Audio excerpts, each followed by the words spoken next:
बिस्मिल्लाहिर्रहमानिर्रहीम। अस्सलाम वालेकुम दोस्तों, इस ऑडियो लॉग में हम बात करने वाले हैं पाकिस्तान के ऊपर, पाकिस्तान की मौजूदा सूरत हाल के ऊपर और आगे क्या होने वाला है। और ये जो इमरान खान के मूव्स हैं, क्या ये फ्रूटफुल होंगे, क्या इमरान खान को सक्सेस दिलाने में कामयाब होंगे, ये वो चीजें जिसके ऊपर हम डिटेल से बात करेंगे। मैं कुछ दिनों से बहुत देर से ऑडियो लॉग कर रहा हूँ। वजह यह है कि एक तो थोड़ा बहुत काम भी ज्यादा है और दूसरा मसला यह है कि यहाँ पर बात करने को कुछ ज्यादा है भी नहीं। वही पुरानी घिसी पिटी सी बातें वगैरह चल रही है, कुछ ज्यादा खास वगैरह है नहीं। सो इसलिए मैं सोच रहा था कि जब कोई काम की डेवलपमेंट होगी तभी बात करेंगे। अब यहाँ पर दो तीन चीजें हैं काम की डेवलपमेंट के हवाले से। सबसे पहला ये जो IMF वाला विजिट हुआ है, इसके अंदर क्या हुआ है। दूसरी चीज ये है कि इलेक्शन के ऊपर जो फैसला आया है लाहौर हाईकोर्ट का, क्या वो इम्प्लीमेंट होगा नहीं होगा। तीसरी चीज आर्मी क्या सोच रही है और चौथी चीज इमरान खान की जेल भरो तहरीक। ये वो चीजें हैं जिनके ऊपर हम थोड़ा सा बात करेंगे। अब आते हैं थोड़ा सा हम IMF के पैकेज रिव्यू के ऊपर। अब IMF को हम लोग है ना बहुत बुरी गालियां वगैरह देते हैं, लेकिन एक्चुअली में IMF एक तरह का डॉक्टर है और वो आपको ऐसे ऐसे जहर के टीके लगाता है जिससे आपकी तबीयत तो ठीक हो जाती है लेकिन आपको तकलीफ बड़ी होती है। अब IMF के मकसद ये होता है कि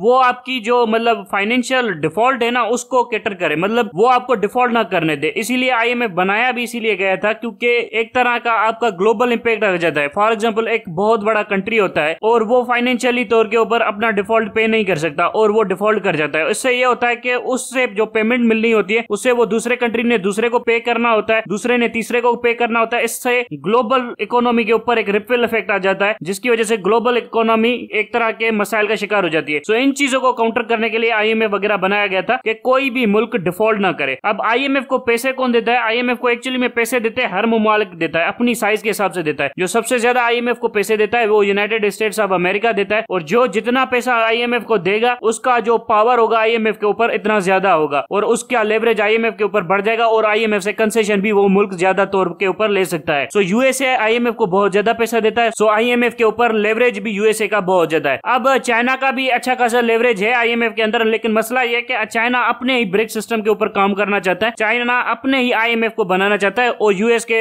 जो सिस्टम्स है उनके ऊपर रिलाई वगैरह नहीं करना चाहता। ये हो गया एक पार्ट। अब आते हैं कि IMF चाहता क्या है। IMF एक्चुअली में चाहता है कि आपकी प्रोडक्शन बढ़े, आपकी प्रोडक्शन ज्यादा से ज्यादा बेहतर हो, आप मार्केट रेट के ऊपर काम करें, आप मतलब ये जो डॉलर को अपनी मर्जी के ऊपर ना रोकें, इसको मार्केट के ऊपर छोड़ दें। और मार्केट के ऊपर छोड़ने से यह होता है कि जो चीजें आपकी प्रोडक्शन ज्यादा होगी तो वो आपके डॉलर के रेट को खुद ब खुद एडजस्ट कर लेंगी। मतलब अगर आपकी इकोनॉमी अच्छा परफॉर्म कर रही होगी, आपकी प्रोडक्शन बहुत अच्छी होगी और आप सस्ती सस्ती चीजें बनाकर दुनिया के अंदर बेच रहे होंगे तो आपके पास डॉलर भी ज्यादा आ जाएंगे और आपका जो रुपी जो मुल्क से बाहर जा रहा होगा वो कम हो जाएगा। इससे यह होगा कि आपकी इकोनॉमी ऑटोमेटिकली स्टेबलाइज होना शुरू हो जाएगी। जब इकोनॉमी ऑटोमेटिकली स्टेबलाइज होना शुरू हो जाएगी, बैलेंस ऑफ पेमेंट के अंदर भी बराबरी आ जाएगी, तो डॉलर का रेट खुद ब खुद नीचे गिरना शुरू हो जाएगा। ये बजाय कि हम स्टेट बैंक से कंट्रोल करें डॉलर के रेट को, हम अपनी प्रोडक्शन बढ़ाकर भी डॉलर के रेट को नीचे गिरा सकते हैं। अब प्रोडक्शन बढ़ाने के लिए आपको चाहिए 3 से 4 चीजें। कैपिटल चाहिए, पैसा इंडस्ट्री लगाने के लिए, लेबर चाहिए, वो आपके पास है, सस्ती है, लेकिन लेबर के अंदर स्किल्स भी चाहिए कि कौन कौन से टूल्स ऑपरेट करना है, किस तरह की मैकेनिकल या टेक्निकल वर्क करना है। सो ये जो चीजें हैं वो लेबर के अंदर होनी चाहिए, स्किल्ड बेस्ड लेबर होनी चाहिए। उसके बाद चाहिए आपको रॉ मटेरियल, कि आपने कौन सा रॉ मटेरियल कहां से लेना है, क्या आपने इंपोर्ट करना है या आपके यहाँ पर मुल्क के अंदर भी रॉ मटेरियल मौजूद है। उसके बाद देखना है कि आपने इंपोर्ट कहां से करना है सामान, और इंपोर्ट करने के लिए जो सामान ला रहा है वो आपकी एक्सपोर्ट में यूज होगा, आपकी इंडस्ट्री में यूज होगा या आपकी कंजप्शन में यूज होगा, ये भी आपने देखना होता है। उसके बाद आप एक्सपोर्ट जो कर रहे हैं वो कॉम्पिटेटिव है नहीं है, दुनिया उसे खरीदेगी नहीं खरीदेगी, दुनिया आपको अच्छे पैसे देगी नहीं देगी, ये वो चीजें होती है जो एक कंट्री को डिसाइड करनी होती है। ओवरऑल पिक्चर बता रहा हूं मैं आपको, मेजर थीम। इन तमाम तर चीजों की कैलकुलेशन करता है IMF। उसके बाद आपकी इंटरनल डोमेस्टिक कैलकुलेशन करता है, जो आपके पैसे हैं, क्या आपने टैक्स कितना कलेक्ट किया है, आपको कर्जा कितने देना है, कर्जों के इंटरेस्ट कितने पेमेंट करने हैं, उसके बाद आपने डिफेंस के ऊपर कितना खर्चा करना है, पेंशन के ऊपर कितना खर्चा करना है, आपके जो ऑपरेशनल कॉस्ट है मुल्क को चलाने के लिए, ब्यूरोक्रेसी को तनख्वाह वगैरह देना है, इनके ऊपर कितना खर्चा करना है। उसके बाद है आपके डेवलपमेंट का बजट, कि जिसके अंदर छोटे छोटे डेवलपमेंट के प्रोजेक्ट होते हैं वो कितने होते हैं, और आपकी नेट बोरोइंग कितनी है, डोमेस्टिक बोरोइंग कितनी है और फॉरेन बोरोइंग कितनी है। ये वो चीजें कैलकुलेट करके सारा डेटा देख के, और उसके बाद आपकी GDP ग्रोथ भी कैलकुलेट करता है कि आने वाले टाइम के अंदर आपकी GDP कितने % से ग्रो करेगी। उसके बाद आपका एक नेक्स्ट बजट का भी पूरा का पूरा प्रोजेक्शन कर लेता है। सो IMF वाले बड़ी मतलब अच्छे तरीके से आपकी स्कैनिंग वगैरह करते हैं और उसके बाद आपको बताते हैं कि आपको ये ऑप्शंस एक्सरसाइज करने पड़ेंगे, उसके बाद जाकर हम आपको लोन वगैरह देंगे। अब जो बड़े ममालिक होते हैं वो IMF के पास जाते भी नहीं है, वो अपनी कंसेशन खुद ब खुद ले लेते हैं और अपना सिस्टम अपने तौर के ऊपर एडजस्ट कर लेते हैं। फॉर एग्जाम्पल इंडिया के अंदर 1992 में ये सारा का सारा सिस्टम इंडिया का गड़बड़ हो गया था। इंडिया की इकोनॉमी ज्यादा परफॉर्म नहीं करी थी, लेकिन इंडिया की खुशकिस्मती थी, वहां पर मनमोहन सिंह की हुकूमत दी। मनमोहन सिंह उस टाइम के ऊपर फाइनेंस मिनिस्टर था, उसने बड़े ही सिंपल से टिक अप्लाई किए। सबसे पहले चीज, इंडिया ने सपोर्ट किया इराक वार के अंदर, जो कि उस टाइम पे ऊपर गल्फ वार हो रही थी, उसमें अमेरिका को सपोर्ट किया। इराक के साथ बड़े ट्रेडिशनल ताल्लुकात है वैसे इंडिया के। इंडिया और सद्दाम हुसैन साथ साथ रहते थे और सद्दाम हुसैन यहाँ पर अपनी एम्बेसी में असला भी लेकर आता था और इराक की जो एम्बेसी है पाकिस्तान के अंदर, वो इराक के एजेंटों की मदद भी करती थी पाकिस्तान के अंदर। इतने क्लोज ताल्लुकात है सद्दाम हुसैन और ये जो आपके इंडिया है। लेकिन फिर भी 1992 में धोखा दिया इंडिया ने सद्दाम हुसैन को और खड़ा हो गया अमेरिका के साथ। अमेरिका से IMF से सस्ते लोन ले लिए। उसके बाद इंडिया के पास सोना पड़ा हुआ था बहुत ज्यादा। इंडिया ने उस सोने को गिरवी रखवा दिया जापान के अंदर, जापान की बैंकों के अंदर। वहां से पैसे लिए, बड़े मैसिव लेवल के ऊपर कर्जा लिया जापान से, बिलियंस ऑफ डॉलर के अंदर। और बिलियंस ऑफ डॉलर जापान ने इसीलिए दिए क्योंकि जापान के यहाँ पर जो पैसे थे वो जापान बड़े सस्ते रेटों के ऊपर कर्जा दे रहा था। और जापान और इंडिया के ट्रेड भी अच्छे थे, ताल्लुकात भी अच्छे थे और अमेरिका का इस्तेमाल भी किया जापान के ऊपर और जापान से बड़ा सस्ता कर्जा लिया। उस पैसे को लाने के बाद यहाँ पर इंडस्ट्री लगाई, अपनी इकोनॉमी को प्रॉपरली फंक्शन किया, इंपोर्ट बेस्ड ग्रोथ को कम किया, एक्सपोर्ट लेड ग्रोथ को बढ़ाया। फिर अपने यहाँ पर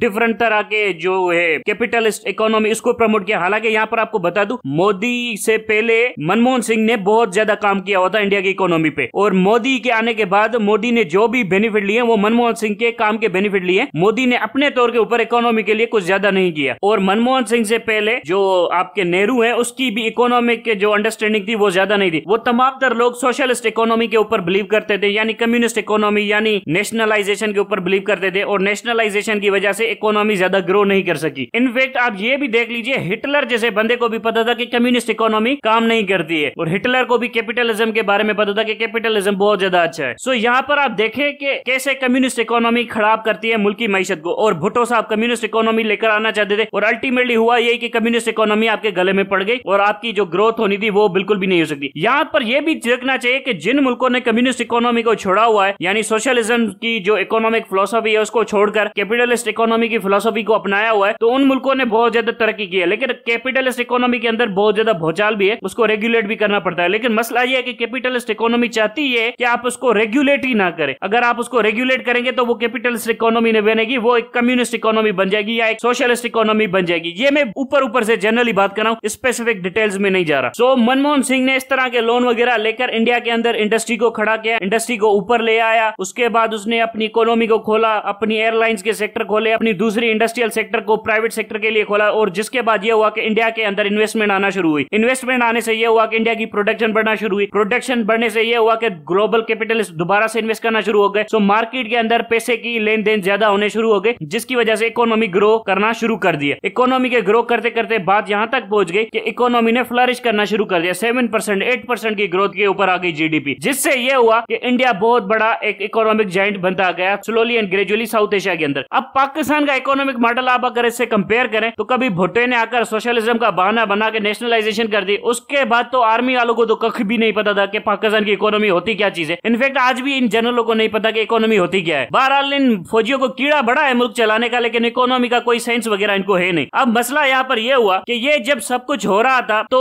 आर्मी को इकोनॉमी का पता नहीं था। बेनजीर भुट्टो अपने बाप की फिलोसफी के ऊपर चलना चाहती थी, कम्युनिज्म की फिलोसफी, सोशलिज्म की, इकोनॉमी की फिलोसफी के ऊपर चलना चाहती थी। अल्टीमेटली जब 90s के अंदर मनमोहन सिंह सोशलिज्म को अबेंडन करके कैपिटलिस्ट इकोनॉमी के ऊपर इंडिया को लेकर जा रहा था, पाकिस्तान फिर भी सोशलिज्म के अंदर फंसा हुआ था और पॉलिटिकल जो अपील थे वो तो साइड में थे। मुशर्रफ भी आया, मुशर्रफ ने भी कुछ ज्यादा नहीं उखाड़ा, सिर्फ हम रिलाय करते रहे अमेरिका के ऊपर, अमेरिका आ जाए, ये कर दे वो कर दे। अमेरिका के ऊपर हम इकोनॉमिकली ज्यादा रिलाय नहीं कर रहे थे, हम पॉलिटिकली रिलाय कर रहे थे कि पॉलिटिकली अमेरिका का आशीर्वाद होगा तो पाकिस्तान के अंदर हुकूमत वगैरह नहीं बदलेगी और डिक्टेटर यहीं पर रहेगा। हर डिक्टेटर का यही काम होता है कि अमेरिका के आशीर्वाद से ही अपने मुल्क को ऊपर हुकूमत करता है। हर फौज यही काम करती है कि पहले अमेरिका से ताल्लुकात बनाती है और फिर अपने मुल्क के लोगों के ऊपर हुकूमत करती है। ये भी काम आपकी पाकिस्तान आर्मी ने कर दिया। इसके बाद आप अल्टीमेटली देखें कि आज आपकी कंडीशन क्या है। इंडिया $3 ट्रिलियन को इकोनॉमी क्रॉस कर चुका है और हमारी इकोनॉमी आप देख ले कहां पर पड़ी है। हमारी इकोनॉमी पड़ी है $320 बिलियन, $380 बिलियन। 380 बेचारे इमरान खान की मेहनत से हुई थी, अब ये भी 350 के ऊपर आ गई, 350 से भी नीचे चली जाएगी। सो ये आपकी इकोनॉमी भी नेगेटिव में चली जाएगी, ग्रोथ तो दूर की बात, ये नेगेटिव ग्रोथ चली जाएगी। सो ये आपके आर्मी वालों के काम है। उसके बाद कहते हैं कि पैसे नहीं आ रहे, अमेरिका का आशीर्वाद चाहिए। अमेरिका का आशीर्वाद आपको सियासी मकसद के लिए चाहिए, बाकी सारा का सारा पैसा आपके अंदर तो जो लगता है वो या तो आप खुद कमाते हो वही लगाते हो या थोड़ा बहुत कर्जा लेकर लगाते हो, बाकी कौन सी ग्रोथ होती है आपकी। सो इस वक्त IMF भी यही चाह रहा है कि अपनी बुक्स को बैलेंस करें, थोड़ा सा आप लिमिटेड रहें, उसके बाद जाकर अपने ऊपर एक चेक एंड बैलेंसेस का सिस्टम सिस्टम अप्लाई करे ताकि आपके सिस्टम के अंदर एक तरह की मेच्योरिटी है इकोनॉमिक पॉलिसीज के हवाले से। लेकिन यहाँ पर मसला यह है कि पॉलिटिकल इकोनॉमी के हवाले से किसी को पता भी नहीं है। और दूसरी चीज ये है कि ये जो आपका इसहाक डार है इसकी इकोनॉमिक फिलोसफी ऐसे है, मैं आपको सिंपली करके समझा देता हूँ। अगर किसी बंदे को शुगर हो जाए ना और उसकी डायबिटिक यानी शुगर का लेवल बढ़ जाए 400 से ऊपर चला जाए तो इसहाक डार का फार्मूला यह है कि उसको खाना ही ना दो, उसको भूखा मार दो। सो इसहाक डार ये चाहता है कि उस शुगर के पेशेंट को खाना वगैरह ना दो, उसको भूखा मार दो और इससे उसकी शुगर कंट्रोल हो जाएगी। सो इसहाक डार ने पाकिस्तान के साथ भी यही हाल किया हुआ है। अब पाकिस्तान के जो फॉरेन एक्सचेंज रिजर्व है वो ड्रॉप होते जा रहे हैं और वो इसहाक डार ने आपके इंपोर्ट वगैरह को बंद किया हुआ है। आपके इंपोर्ट बंद करने से ये हुआ है कि आपकी जो डोमेस्टिक इंडस्ट्री है जो कुछ ना कुछ एक्सपोर्ट के हवाले से सामान बनाती है वो बना ही नहीं रही है। जब वो इंडस्ट्री काम नहीं करेगी तो हम बाहर मुल्कों में बेचेंगे क्या? जब कोई चीज बेचेंगे नहीं तो डॉलर कैसे आएगा हमारे यहाँ पर? सो इसहाक डार ने यही काम किया है पाकिस्तान के साथ कि पूरा का पूरा पाकिस्तान ही बंद कर दो। और फिर ये किस सेंस में आर्मी वाले कहते हैं कि ये इसहाक डार बड़ा जीनियस है। अब इससे गधे को जो नेकेड ओपनली गधा है, अब इसको भी अगर हमने अपना बाप बनाकर चलाना है तो फिर लाना तो ऐसी फौज के ऊपर। तो मैं जो लानते वानते इन फौजियों के ऊपर करता हूँ वो तो मैं हक के ऊपर करता हूँ ना। जब इन लोगों को इस गधे को ही बाप बनाना है और गधा इनका बाप है भी, तो फिर ये जो फौजी हैं हमें कहाँ लेकर जा रहे हैं? हमें ये जलीली करवाएंगे और क्या करवाएंगे? बहरहाल अल्टीमेटली बात तो यहीं पर आनी है कि इलेक्शन होगा या नहीं होगा। इलेक्शन तो मेरे ख्याल में हो ही जाएगा। ये जो सूबों वाला इलेक्शन है ये तो हो जाएगा। अब प्रोविंशियल इलेक्शन करने के हवाले से मैं इमरान खान को एक एडवाइस जरूर करूंगा। और मैं फ्रेंकली बता दूं, मैं इमरान खान से भी बहुत ज्यादा तंग आ चुका हूं। सीधी सीधी बात है, पहली चीज इमरान खान कोई इंक्वायरी वगैरह नहीं करवाएगा, किसी भी बंदे के खिलाफ नहीं करवाएगा। ये हमें भी पता है, आपको भी पता है। और दूसरी चीज ये है कि इमरान खान के इर्द गिर्द लोग इतने निकम्मे हैं कि बस मैं क्या बताऊं। और तीसरी चीज ये है कि इमरान खान खुद भी कॉम्पिटेंट बंदा नहीं है। अब जो भी होगा सो देखा जाएगा। बहरहाल हमारे पास ऑप्शन इमरान खान के अलावा है ही नहीं। और ये जो इमरान खान इंक्वायरी नहीं करवाएगा सो इसका खामियाजा ये भुगतेगा, आगे चलकर ये खुद ब खुद भुगतेगा। सो बहरहाल ये है कि इमरान खान को चौधरी परवेज इलाही के साथ अलायंस वगैरह बिल्कुल भी नहीं करना चाहिए। इसको अलायंस करके इसको 2-3 सीटें भी ज्यादा हो गई ना तो ये कहेगा कि चीफ मिनिस्टरशिप मुझे दे दो। ये चौधरी परवेज इलाही 25-30 सीटों के ऊपर हाथ डालने के चक्कर में मौजूद है। दूसरी तरफ ये बात भी कर रहा है आर्मी वालों के साथ। और तीसरी बात यह कि इमरान खान के इर्द गिर्द के लोग भी डबल डीलिंग करते फिर रहे हैं। सो इमरान खान को चाहिए कि अच्छे लोगों को टिकट वगैरह दे, खुद जीते, उन लोगों को जितवाए। उसके बाद ये चौधरी परवेज इलाही को एक भी सीट ना दे। अगर इसके एक भी सीट हो गई पंजाब के अंदर तो ये एक सीट के साथ भी दावा ठोक देगा कि चीफ मिनिस्टरशिप मुझे दे दो। इलेक्शन के रिजल्ट के हवाले से भी कुछ पता नहीं है, इलेक्शन कैसे होंगे, सही होंगे, गलत होंगे, इलेक्शन कमीशन का भी पता नहीं है। सो इमरान खान को बड़ा विजिलेंट होकर, विगरस होकर इलेक्शन लड़ने पड़ेंगे। इलेक्शन कैंपेन भी अग्रेसिवली करनी पड़ेगी। उसके बाद जाकर ये सारे का सारा मामला होगा। और ये पता नहीं क्यों इमरान खान वाले इलेक्शन कैंपेन क्यों नहीं कर रहे, इलेक्शन कैंपेन के लिए इतना डिले क्यों कर रहे हैं? भाईजान इलेक्शन कैंपेन करो, जाओ बाहर निकलो, रैलियां करो, जलसे करो, जुलूस करो। ये मरियम नवाज निकल तो रही है, मरियम नवाज की कोई लिफ्ट विफ्ट नहीं मिल रही है, मरियम नवाज की धज्जियां उड़ रही है, लेकिन आप लोग तो निकलो। आप लोग क्यों नहीं निकल रहे हो? और ये उल्टे पागल आदमी इस वक्त जेल भरो तहरीक शुरू की है जब सामने इलेक्शन है। जब इलेक्शन ही सामने है तो जेल भरो तहरीक करने का क्या मामला है कि सारे वोटर को जेल में बिठाना है क्या? फिर इलेक्शन कैसे जीतोगे? ओ संकी, ये जो तुमने जेल भरो तहरीक शुरू की है इसको थोड़ा सा इलेक्शन के बाद ट्रांसफर करो, इलेक्शन होने दो। चौधरी परवेज इलाही को ना बिल्कुल लाना। ये आपके यास्मीन राशिद का, यास्मीन राशिद कितनी अच्छी बंदी है, एक पंजाब है जो यास्मीन राशिद को डिजर्व करता है, बजाय उसको लाने के आप चौधरी परवेज इलाही को ला रहे हैं। अब चौधरी परवेज इलाही अगर अच्छा है तो जहांगीर तरीन में क्या बुराई है? जहांगीर तरीन तो 1000 गुना बेहतर है चौधरी परवेज इलाही से। सो ये वो चीजें हैं जो इमरान खान और पीटीआई की मुझे बिल्कुल भी पसंद नहीं है। बहरहाल देखते हैं कि आगे क्या होता है। अब तक के लिए इतना ही। Thank you very much.